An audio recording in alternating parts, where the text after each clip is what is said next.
कभी ऐसा महसूस हुआ है कि आप जितनी तेजी से किसी चीज के पीछे भागते हैं, वो उतनी ही तेजी से आपसे दूर भागती है? हम्म। चाहे वो कोई इंसान हो, कोई मौका हो या फिर कामयाबी। बड़ा अजीब सा पैटर्न है ये। बिल्कुल। हमारे आज के सोर्स जो एक YouTube वीडियो है, उसकी शुरुआत भी एक्चुअली इसी आइडिया से होती है। हाँ। आप किसी को लगातार मैसेज करते हैं और वो आपको इग्नोर करने लगते हैं। आप पीछे हटना शुरू करते हैं और अचानक उनकी दिलचस्पी बढ़ जाती है। ये तो बहुत होता है। तो आज हम इसी उलझी हुई लेकिन दिलचस्प दुनिया की गहराई में उतरने वाले हैं, जिसे लोग रिवर्स साइकोलॉजी कहते हैं। राइट। हमारे पास ये वीडियो है जो इंसानी बर्ताव को समझने के लिए 11 नियम बताता है। हमारा मकसद इन नियमों को रटना नहीं है, बल्कि इनके पीछे की साइकोलॉजी को समझना है, ताकि हम अपने रिश्तों में और जिंदगी में एक बेहतर संतुलन और सम्मान पा सके। ये कोई दूसरों को कंट्रोल करने की गाइड बुक नहीं है। बिल्कुल नहीं। और ये समझना बहुत जरूरी है कि हम यहाँ किसी तरह की चालाकी या दिमागी खेल की बात नहीं कर रहे हैं। नहीं। असल में विपरीत मनोविज्ञान का मतलब है किसी से सीधे सीधे कुछ कहने के बजाय अपने एक्शन से एक ऐसा माहौल बनाना कि सामने वाला खुद वही करे जो आप चाहते हैं। लेकिन आज हम इसके गहरे रूप पर बात करेंगे, जो दूसरों को चलाने के बारे में नहीं, बल्कि अपने व्यवहार से माहौल को बदलने और खुद पर काबू पाने के बारे में है। खुद पर काबू पाना। हाँ, ये जरूरत, दूरी और चुप्पी की ताकत को समझने की कला है। ये दिलचस्प है। तो सोर्स में जो पहला नियम है, उसने मुझे सच में सोचने पर मजबूर कर दिया। वो कहता है, जितनी कम आपको जरूरत होगी, आप उतने ही शक्तिशाली बनेंगे। सुनने में थोड़ा अजीब लगता है ना? हमें तो लगता है कि अपनी जरूरतें बताने से रिश्ते मजबूत होते हैं। हाँ, लेकिन यहाँ जरूरत का मतलब है नीडीनेस, एक तरह की बेचारेगी। बिल्कुल। जब हम किसी रिश्ते में या काम पर बहुत ज्यादा जरूरतमंद दिखते हैं कि हमें हर हाल में उनकी मंजूरी चाहिए, उनका ध्यान चाहिए, तो हम अनजाने में ही अपनी शक्ति खो देते हैं। अच्छा। मनोविज्ञान में ये सामने वाले को एक अनकहा संदेश देता है कि मेरी खुशी की चाबी तुम्हारे पास है। राइट। जैसे ही किसी को ये महसूस होता है, शक्ति का संतुलन बिगड़ जाता है। वो अनजाने में ही आपको कम आंकने लगते हैं। मुझे वो दोस्त याद आ गया जो किसी को पसंद करता था और दिन में 10-10 मैसेज भेजता था। हाँ। शुरू में तो सब ठीक था, पर कुछ ही हफ्तों में सामने वाले ने जवाब देना ही बंद कर दिया। फिर उसने परेशान होकर मैसेज करना छोड़ दिया और 1 हफ्ते बाद सामने से मैसेज आया, सब ठीक है। ये नियम तो बिल्कुल असल जिंदगी जैसा लगता है। ये एक क्लासिक एग्जाम्पल है और ये हमें सोर्स के 5वें नियम से जोड़ता है, जो कहता है सच्चा आत्मविश्वास अलगाव से आता है। अलगाव? डिटैचमेंट? हाँ। अब अलगाव का मतलब भावनाहीन या पत्थर दिल होना नहीं है। नहीं, बिल्कुल नहीं। इसका मतलब है अपनी भावनात्मक स्थिरता के लिए दूसरों पर निर्भर न होना। जब आपकी खुशी इस बात पर टिकी नहीं होती कि किसी ने आपको मैसेज किया या नहीं, या आपके काम की तारीफ की या नहीं। एग्जैक्टली। तो आपकी मौजूदगी में एक ठहराव और शांति आ जाती है। लोग इस शांति की तरफ खिंचते हैं, इसका सम्मान करते हैं। आत्मविश्वास शोर नहीं मचाता, वो शांत होता है, क्योंकि उसे कुछ साबित करने की जरूरत नहीं होती। लेकिन क्या इसमें एक खतरा नहीं है? मान लीजिए आप पीछे हटते हैं और सामने वाला इसे आपकी बेरुखी या अहंकार समझ लेता है। बिल्कुल। इस लकीर को कैसे पार किया जाए? बहुत अच्छा सवाल है। यहीं पर तीसरा नियम काम आता है। अच्छा। आप जिससे दूर चले जाते हैं, वही आपको परिभाषित करता है। ये नियम अहंकार में पीछे हटने की बात नहीं कर रहा। ये आत्मसम्मान के लिए एक स्टैंड लेने की बात कर रहा है। अगर कोई आपके साथ लगातार बुरा बर्ताव कर रहा है, आपका अपमान कर रहा है और आप वहां से हट जाते हैं, तो ये अहंकार नहीं है। ये तो सेल्फ रिस्पेक्ट है। हाँ, ये बिना एक शब्द कहे ये ऐलान करना है कि मैं इससे बेहतर डिजर्व करती हूँ। आपकी गैर मौजूदगी उन्हें उनके बर्ताव के बारे में सोचने का मौका देती है। ये एक शक्तिशाली संदेश है जो चीखने चिल्लाने से कहीं ज्यादा असरदार होता है। मतलब ये एक तरह का फिल्टर है। हाँ, कह सकते हैं। जब आप गलत चीजों से दूर हटते हैं, तभी सही चीजों के लिए जगह बनती है। ये बात तो समझ आती है। बिल्कुल। वैसे चुप रहने की बात से मुझे एक और चीज याद आई जो सोर्स में बताई गई है, और हम अक्सर उसकी ताकत को कम आंकते हैं। नियम 2 कहता है, चुप्पी शब्दों से ज्यादा शोर करती है। हाँ, और ये बहुत गहरा है। हम एक ऐसी दुनिया में रहते हैं जहां सबको लगता है कि ज्यादा बोलने वाला ही जीतता है। सही बात है। हमें लगता है कि हर बात समझाकर, हर बहस में आखिरी शब्द बोलकर हम कंट्रोल हासिल कर लेंगे। लेकिन होता इसका ठीक उल्टा है। उल्टा होता है। हाँ, ज्यादा बोलना अक्सर घबराहट और असुरक्षा की निशानी माना जाता है। सोर्स में एक बहस का उदाहरण दिया गया है जब दो लोग एक दूसरे पर चिल्ला रहे होते हैं तो दोनों ही कमजोर दिखते हैं। लेकिन जो इंसान अचानक चुप हो जाता है और सामने वाले को देखता है, सारा कंट्रोल उसके पास आ जाता है। बिल्कुल। उसकी चुप्पी सामने वाले को असहज कर देती है। वो सोचने लगता है, ये चुप क्यों हो गया, ये क्या सोच रहा है। बिल्कुल। मनोविज्ञान में से वैक्यूम या खालीपन बनाना कहते हैं। अच्छा। इंसान का दिमाग खालीपन को पसंद नहीं करता, वो उसे भरना चाहता है। जब आप चुप हो जाते हैं तो आप सामने वाले को उस खालीपन को अपने शब्दों, अपनी असुरक्षाओं और अपने विचारों से भरने पर मजबूर कर देते हैं। वाह। चुप्पी ये भी दिखाती है कि आप भावनाओं के बहाव में नहीं बह रहे, बल्कि सोच समझकर प्रतिक्रिया दे रहे हैं। और ये बात सफाई देने पर भी लागू होती है ना? हाँ, बिल्कुल। सोस का छठा नियम है, अगर सम्मान चाहिए तो सफाई देना बंद करें। हम ये बहुत करते हैं, बहुत ज्यादा। अपने हर छोटे बड़े फैसले के लिए दूसरों को वजहें बताते रहते हैं। आपको क्या लगता है ऐसा क्यों होता है? यह सीधे सीधे बाहरी सत्यापन, एक्सटर्नल वैलिडेशन की जरूरत से जुड़ा है।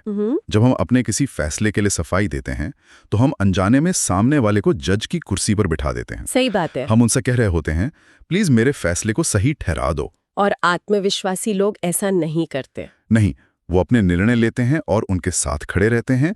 उन्हें हर किसी से सहमति की मोहर नहीं चाहिए होती। और शायद यहीं पर 10वां नियम भी जुड़ता है, जो कहता है आपकी प्रतिक्रिया लोगों को सिखाती है कि आपके साथ कैसा व्यवहार करना है। हाँ। ये एक तरह से व्यवहार मनोविज्ञान जैसा है। हाँ, ये असल में व्यवहार मनोविज्ञान का एक मूल सिद्धांत है, जिसे कंडीशनिंग कहते हैं। कंडीशनिंग? जब आप किसी के बुरे बर्ताव, जैसे किसी भद्दे मजाक पर हंस के टाल देते हैं तो आप अनजाने में उन्हें उस व्यवहार के लिए इनाम दे रहे होते हैं। अच्छा। तो वो इसे दोहराएंगे। हाँ, वो इसे दोहराने के लिए प्रोत्साहित होते हैं।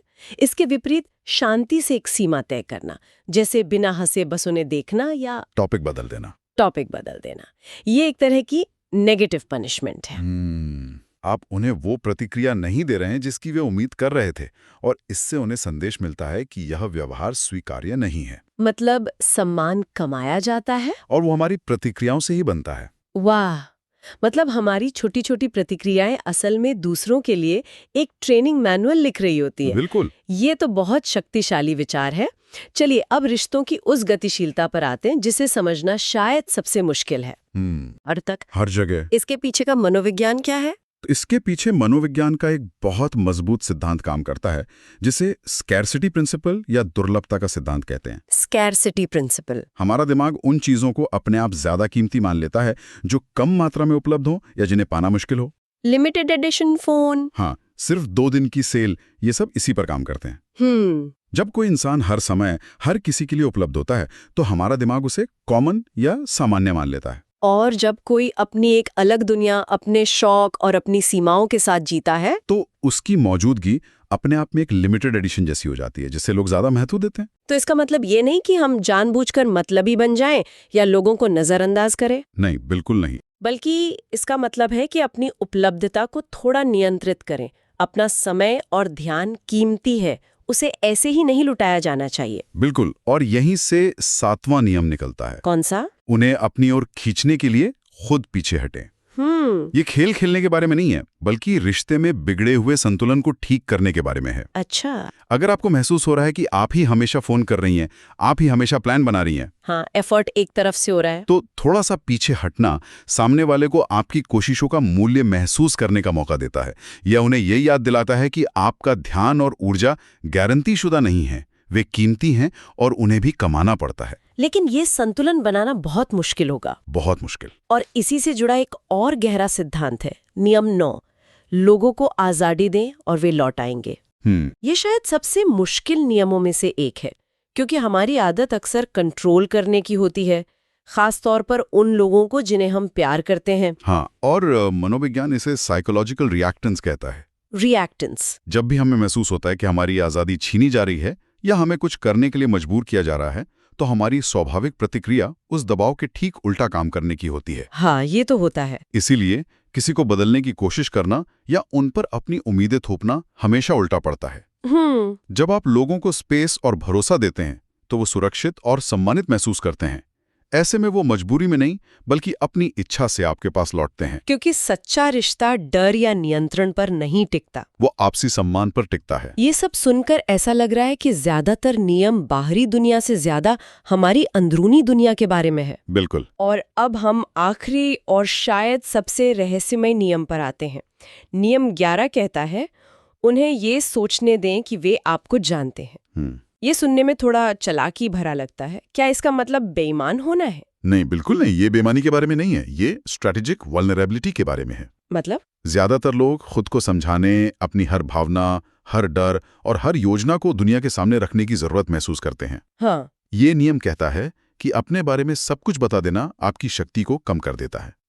जब आप कुछ चीजें, कुछ विचार, कुछ योजनाएं अपने तक रखते हैं तो एक रहस्य बना रहता है।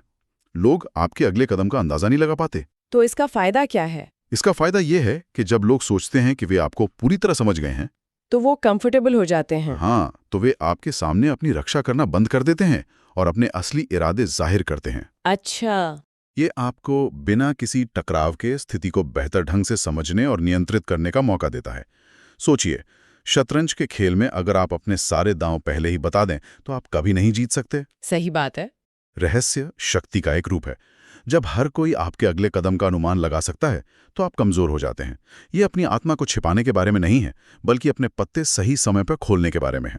तो अगर हम इन सभी 11 नियमों को एक साथ देखें तो ये साफ हो जाता है कि रिवर्स साइकोलॉजी का असली मकसद दूसरों को कठपुतली की तरह नचाना नहीं है। बिल्कुल नहीं। ये तो खुद को समझने और अपनी भावनाओं को नियंत्रित करने की कला है। ये जानने की कला है कि कब बोलना है, कब चुप रहना है, कब आगे बढ़ना है और कब सम्मान के साथ पीछे हटना है। बिल्कुल। और सोर्स का जो अंतिम संदेश है वो सबसे महत्वपूर्ण है। क्या? अंतिम लक्ष्य एक ऐसा आंतरिक रूप से मजबूत इंसान बनना है जिसे इन ट्रिक्स की जरूरत ही ना पड़े। जब आपका आत्मविश्वास, आपकी शांति और आपकी आंतरिक शक्ति ही इतनी मजबूत हो कि आपको दूसरों से वैलिडेशन की जरूरत ही ना हो, तो सम्मान और प्रभाव स्वाभाविक रूप से मिलते हैं। तो ये नियम सिर्फ औजार है? हाँ, ये नियम उस रास्ते पर चलने के लिए सिर्फ औजार हैं, मंजिल नहीं। मंजिल आत्मनिर्भरता है। तो कुल मिलाकर ये खुद को इतना पूरा और मजबूत बनाने के बारे में है कि आपको किसी बाहरी चीज की जरूरत ना पड़े। सही। आपकी खुशी, आपका आत्मविश्वास, आपकी शांति, सब कुछ आपके अंदर से आए। हाँ, और जब ऐसा होता है तो दुनिया आपके प्रति अलग तरह से प्रतिक्रिया करती है। आपको सम्मान के लिए लड़ना नहीं पड़ता, वो आपको मिलता है। आपकी मौजूदगी ही काफी होती है। बिल्कुल। इन सभी सिद्धांतों को जानने के बाद मुझे लगता है कि सबसे बड़ा सवाल ये नहीं है कि दूसरों को कैसे प्रभावित किया जाए, बल्कि ये है कि हम अपने अंदर उस कौन सी कमी को पूरा करने की कोशिश कर रहे हैं जिसके लिए हमें बाहरी दुनिया से इतने सत्यापन की, इतने ध्यान की जरूरत महसूस होती है। शायद असली काम वही करने का है।